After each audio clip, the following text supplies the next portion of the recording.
What if I told you that the thing you've been chasing for years, money, love, peace, purpose, has never been missing? That the search you've been on wasn't leading you closer.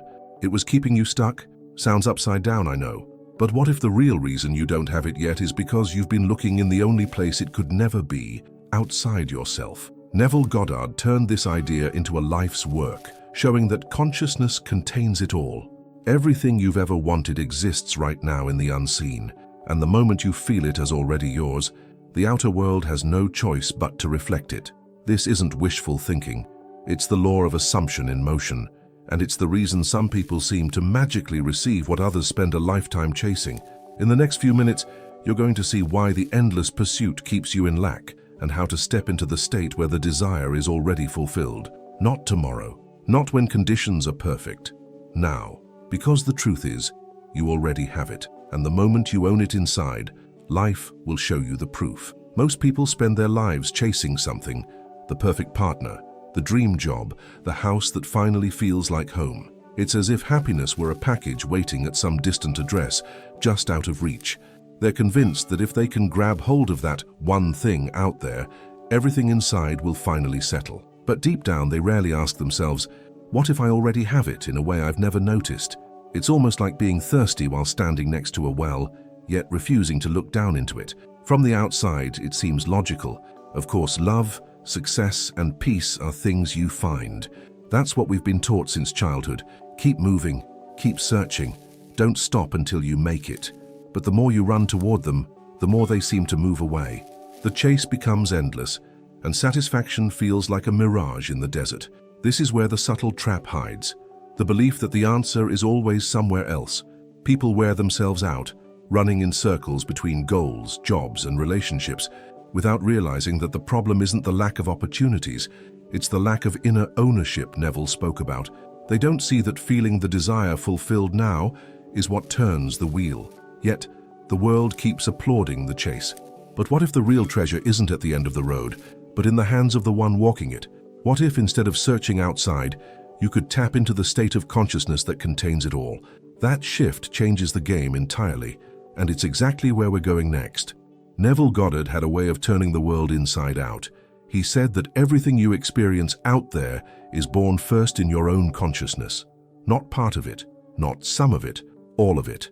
If you can imagine it vividly and truly feel it, you already have it in the only place creation actually begins, within you. That's where the law of assumption comes alive, silently shaping the events that seem so random. Think of it like a projector and a screen. The screen shows the picture, but the reel inside the projector decides what you see. People spend all their time scrubbing marks off the screen, frustrated when the same stains keep showing up, never realizing the image comes from within. Consciousness contains it all, every possible reality, every version of you, every outcome you could live. The moment you shift the film inside, the whole movie changes. This is why Neville insisted that imagination creates reality, not helps create it, but is the act of creation itself. If you've ever closed your eyes and felt the warmth of a scene that hasn't yet unfolded in the physical, you've touched that power. And the more real you allow it to feel inside, the sooner the outer world bends to match it. Once you grasp this, the need to chase starts to fade. You begin to see that you're not calling things to you. You're selecting them from an infinite catalog already printed inside your consciousness. But here's the catch. Knowing it isn't enough. You have to understand why the outside can't complete you. Trying to fix your life by changing only what's outside is like trying to fix a mirror by wiping the reflection instead of touching the face that's being reflected. You can swap jobs, switch cities, even change partners, but if the inner state remains the same, the new scene eventually feels just like the old one. Different scenery, same feeling. That's why so many people say, I thought this would make me happy, but here I am again. The outer world is not a source, it's an echo. It repeats back to you the vibration you carry, the assumptions you live from, the images you hold in your imagination. Neville called this the law of assumption in action. Life will assume you are who you assume yourself to be, and if you carry the silent belief that you're incomplete, no achievement or relationship will erase that hum. Here's the tricky part. External winds can give you a rush. For a moment you feel like you've made it, but unless that rush is rooted in a shift of consciousness, it fades. You're left searching for the next hit of validation, approval, or security. And that cycle can be exhausting. It's the hamster wheel dressed up in prettier colors. Once you see this pattern for what it is, you start to realize the real change can't be hunted down or bought. It has to be grown inside. Which brings us to one of the biggest illusions people still get caught in. The idea of out there. The belief that what you want lives somewhere out there is the greatest magician's trick the mind ever pulled. It makes you think that the moment you close the distance, you'll finally arrive. Yet the closer you get, the further it seems. This is the illusion of separation, the idea that your desire is apart from you, waiting in some distant location or time. But consciousness contains it all here and now. Neville often pointed out that this belief in distance is what actually locks people into lack. If you keep telling yourself, it's not here yet, you're living from the state of not having it. And according to the law of assumption, that's exactly what life reflects back to you. More waiting, more reaching, more almost there. The outer world obediently matches the inner blueprint. It's like standing in front of a locked door with the key already in your pocket, but refusing to check. You keep knocking, calling for someone to let you in, maybe even blaming the door for being shut. All the while, the solution is already with you, and always has been. The feeling of the fulfilled desire is your key. Once you start seeing the out there as just a mirror of in here, the distance collapses. You no longer live for the day your dream arrives. You begin to live from it. And that shift leads straight into the real starting point, turning inward. At some point, the endless hunt outside starts to feel like running with no finish line. That's when the quiet realization hits. Maybe the path forward is actually a path inward. Instead of scanning the horizon for clues, you begin asking different questions. Not, where is it? But, what would it feel like if it were already mine? That question opens a doorway Neville Goddard spent his life pointing to. Turning inward isn't about withdrawing from life or ignoring the world. It's about recognizing that your outer experiences are shadows cast by your inner state. If the shadow looks distorted, you don't chase the shadow. You adjust the light within. This is where inner ownership begins. It's where you stop searching outside and instead find the seed of your desire within yourself. In practice, this can feel awkward at first. We're so used to solving problems with action out there that imagining and feeling in here seems unproductive. But what you're really doing is planting the vibration of what you want into the soil of consciousness. And as Neville taught, that soil contains it all. Every possible outcome already exists in potential. When you touch the feeling of the fulfilled desire, even for a moment, something shifts. You're no longer chasing, you're remembering. And in that remembrance lies the first real step toward making it real, through feeling as ownership. Neville's phrase, "feeling is the secret," is more than a nice idea. It's the core of how creation works. When you truly feel the desire fulfilled, you claim it in the only place that matters first, your consciousness. It's like slipping into a well-worn jacket that's already yours, even if no one else has seen it yet. From that moment, the world begins rearranging itself to match the reality you've assumed. This isn't about pretending or forcing yourself to believe. It's about allowing the emotional weight of already having it to settle in your body. The relief, the gratitude, the quiet confidence, they're signals to your inner self that the state is real. And the outer world, ever the faithful servant of your assumptions, simply reflects it back. Think of it as owning a piece of land long before the house is built. The title deed is in your name.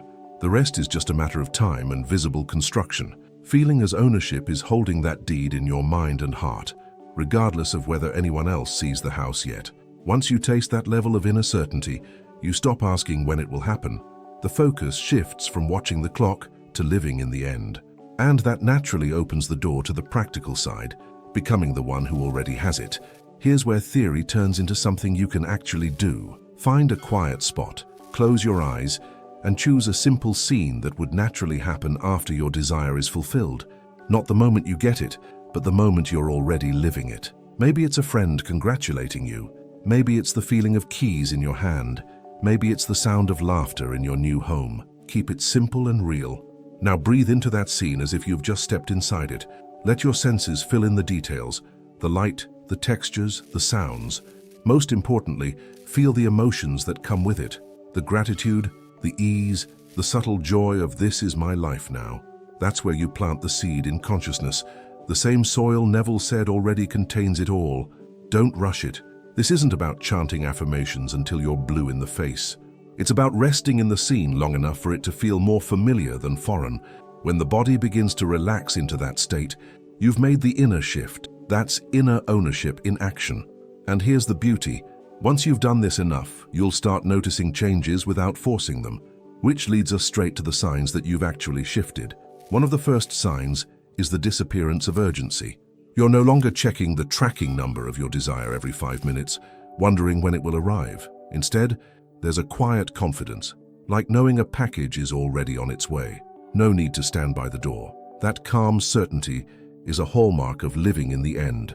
Another sign is a deeper sense of peace. It's not that you've stopped caring, but the desperation is gone. You start moving through your days with a lightness that doesn't depend on whether something has shown up yet. Neville would call this resting in the feeling of the wish fulfilled. You've already assumed ownership within, and it colors everything you do. You might also notice subtle synchronicities, a conversation that seems oddly timed, a chance meeting, a door opening without effort. These aren't random.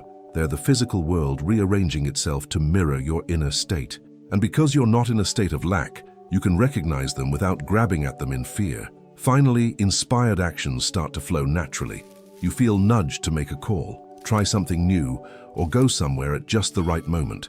It's effortless because it's no longer about chasing, it's about allowing. And that's the space from which you begin living from fullness instead of need. When you live from fullness, you stop trying to get and start naturally giving. It's like walking into a room with a warm fire already burning inside you. You're not looking for warmth, you're radiating it. Neville's law of assumption makes this clear. The state you occupy determines what life hands you. If you live from, "I already have it," the world echoes that truth. This shift changes the way you move through every part of life. Decisions aren't made out of fear or scarcity anymore. They're made from clarity and abundance. You're not dating to fill a void, working only to make ends meet, or trying to prove your worth. You're simply expressing the version of you who knows the desire is already fulfilled in consciousness. And because consciousness contains it all, the outer matches the inner. Living from fullness also breaks the cycle of emotional dependency on outcomes. Wins are celebrated, but they don't define you. Delays happen, but they don't shake you. The anchor is inside, not tied to a shifting shoreline. That's why people who live from this place seem lucky. They're just aligned with the reality they've already owned internally. And here's the most liberating part. You realize you've been the answer all along, which is exactly where our journey together in this script leads next. At the end of every search, there's a quiet moment when the noise fades, and you realize it was always you. Every external achievement, every person you thought would complete the picture, they were only mirrors pointing you back to your own consciousness.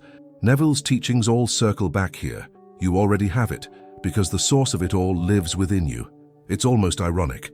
The more you chased, the further it seemed, but the moment you turned inward, you discovered that the distance was just an assumption. Feeling fulfilled desire inside was the doorway, and you've had the key in your pocket since the beginning. You weren't missing anything. You were simply looking in the wrong direction. This is the quiet power of living in the end. You stop asking life for proof before you believe. Instead, you believe first because you know consciousness contains it all. And when that belief is felt as real, the world can't help but echo it back in 1,000 forms. So the search ends, not because you gave up, but because you finally came home. And from here, the real adventure begins. Not chasing what you think you lack, but creating from the fullness you already live in. So now you know, the search was never about finding something out there. It was always about remembering what was already here.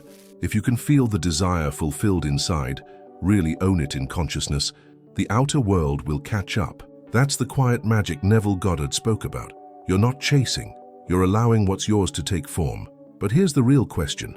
Are you willing to stop asking when and start living as if it's already done? Are you ready to walk through your day with the calm certainty that you already have it, and let life prove you right?